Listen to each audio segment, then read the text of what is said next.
Hello. Um, so I just wanted to share something that I thought might be useful for some. I was trying to get my head around these transfers we've got in Fantasy World Cup, how best to use them. So you got like four in the round of 16, five in the quarterfinals. You get six more in the semi-finals, and then six more in the finals. And it feels like a lot. And I was trying to kind of figure out how many should we anticipate to need to reserve for knocked out players, because I didn't want to overuse my transfers and I didn't want to underuse them either. I didn't want to overuse them in the sense that I didn't want to start making all these luxury transfers and dabbling with my team, and then all of a sudden Brazil comes out or Brazil gets knocked out, Argentina gets knocked out, and suddenly I've got like four or five of my players all gone, and I've got to use up all of my transfers, and I'm suddenly stretched, and I've got players on my bench who aren't starting because they've been knocked out, all this kind of business. So I wanted to get a sense of how many we should reserve for that. But I also didn't want to underuse my transfers and end up with like loads of spare when I could have been making little upgrades and little luxury transfers.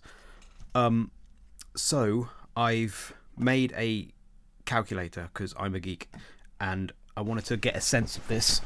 So my round of 16 team, there it is. I've just put down like how many players I've got from each country.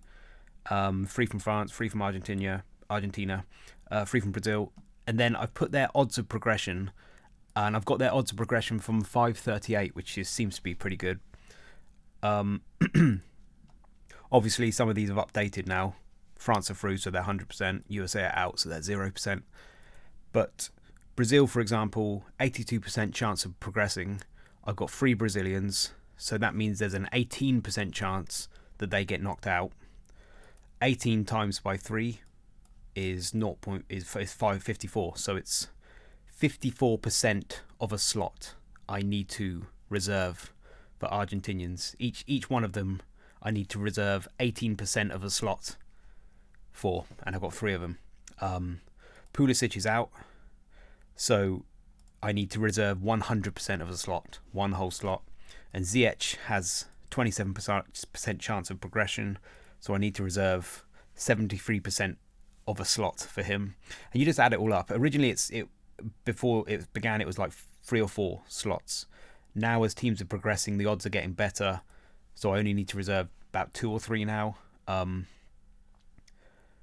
Yeah, and so like it's a weird thing because intuitively you almost sense that, well, if you've got loads of your team's full of like Brazilians and Argentinians, you almost feel like, well, I'm not going to need to ever make any transfers because they're going to get to the semis. And but if you've got like 4 teams that are all 75% chance of winning, it feels like, well, they're all going to go through then, aren't they? But if you've got 4 teams at a 75% chance of progression, one of those teams, statistically speaking, is probably going to go out. You don't know which one because, it's 25%. If you had if you had like 1,000 games between Team A and Team B, and Team A was predicted to win 75% chance of winning in each one of those games, you would expect over 1,000 games for Team A to win 75% of those 1,000 games, and Team B to win 25%. I think, right? So when you got all these odds and stuff, when you got all these good teams with high chances of progression, the odds are that one of them probably will crash out at some point. Now, this is just probability. They might not happen. Maybe they all go through. Maybe we get loads of upsets. Who knows? But I just wanted to get a sense of what I should, probability-wise, reserve for knocked-out players. So I've already had Pulisic out. That's one. And it'll be different for everybody's teams as well because it depends on what players you've got. Ziyech might be another. But then the interesting thing, though, that I wanted to share was so the quarterfinals. At the moment, I'm imagining I'm going to need about 6 slots to reserve for knocked out players according to the odds. And I think this is where I hadn't quite anticipated how many I would need. Because in the quarterfinals, it's much harder. The odds of progression are, Argentina's only 57% chance of progressing. They probably will beat Netherlands, but it's not as certain as you'd think. So I've got 3 Argentinians. That's them. I've reserved 1.29% of the slot for them, and so forth throughout the team. This is just a rough team. I don't, I just wanted to get a rough idea of how many I would need. And if we can anticipate statistically that about 6 players you're going to need slots for, they're going to get knocked out. I don't really want to use all my semi-final 6 because you could just use them. I would like to save some of them for, luxury transfers, rotation security, maybe some budget hacking, things like that. So I want to spread them out between quarterfinal and semi-final. So ideally, I want to do, maybe 3 there and 3 here, or 4 there and 2 here. But then I've also got these ones that I might have to spread out. At the moment, it's looking good. I don't think I'm going to need any of my quarterfinal quota to patch up round of 16.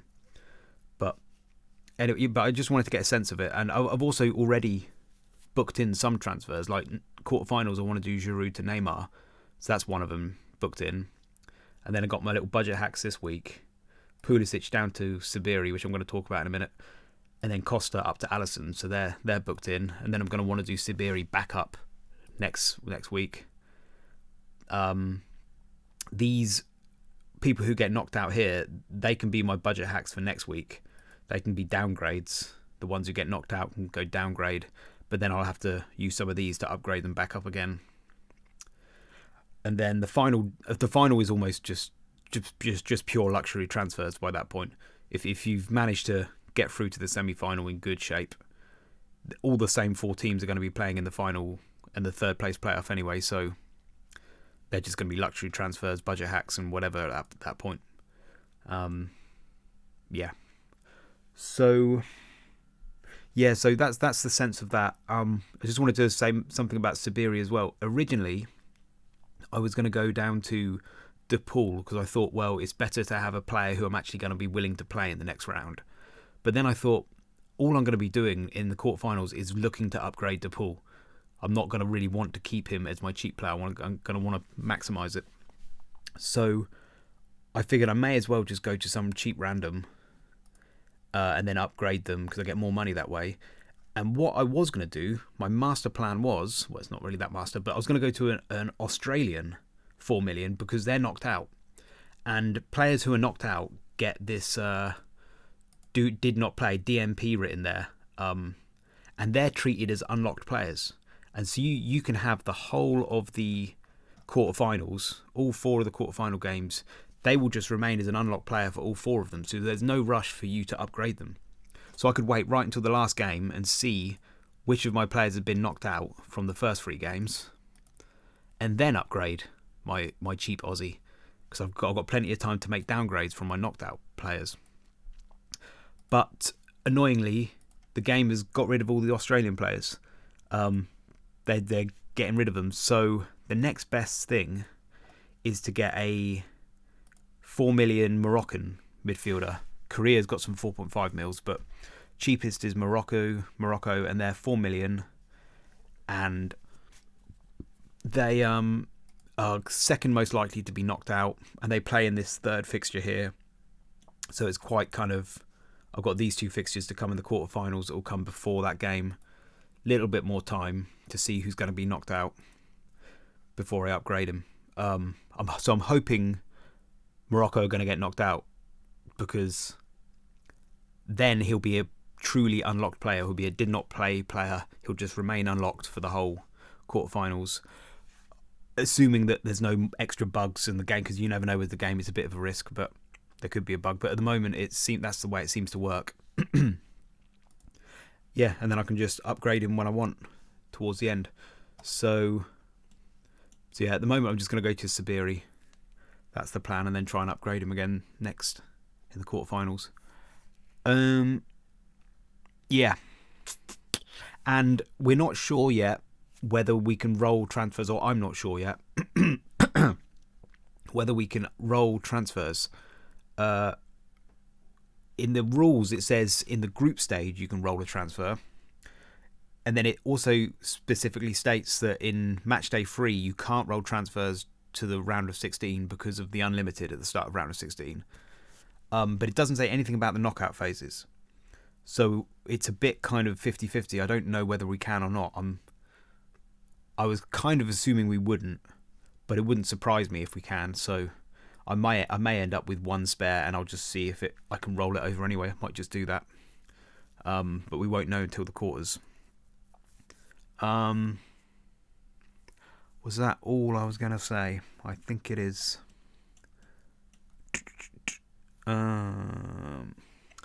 I think it is. I'm sure there was something else I was going to say, but I think that's the lot. Okay, I'll leave it there. Okay, bye-bye.